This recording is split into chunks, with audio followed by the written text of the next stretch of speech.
Oliver, as an American, it just boggles my mind that there is even a publicly traded business of delivering mail. Why does Royal Mail even exist as an investment?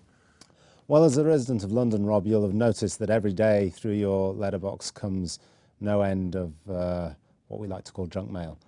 But the postal operators have other phrases for it. But there's still a lot of business volumes. Nobody writes letters to each other anymore. Right.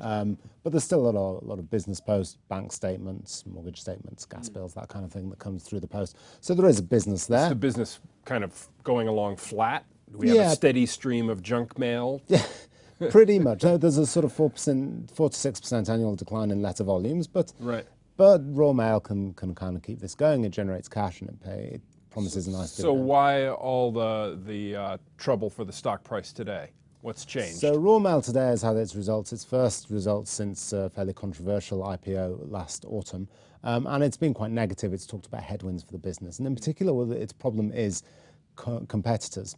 What's happening here is that Royal Mail has an obligation to deliver to every UK address every day except Sunday, no matter where it is, in urban or rural areas. Competitors can deliver where they like. So a competitor might have a big contract with a bank to deliver bank statements.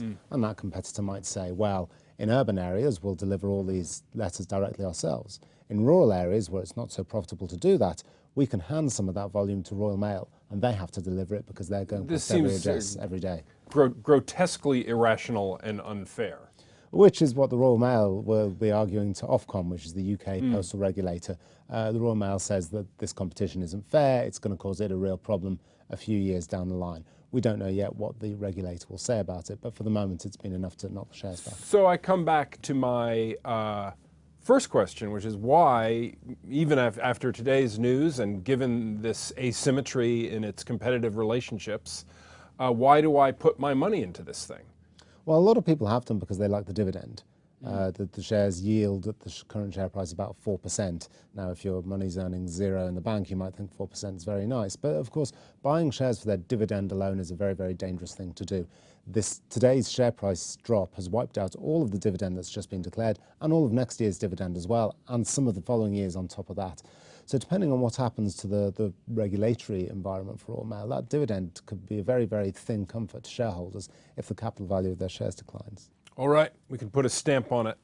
We're selling.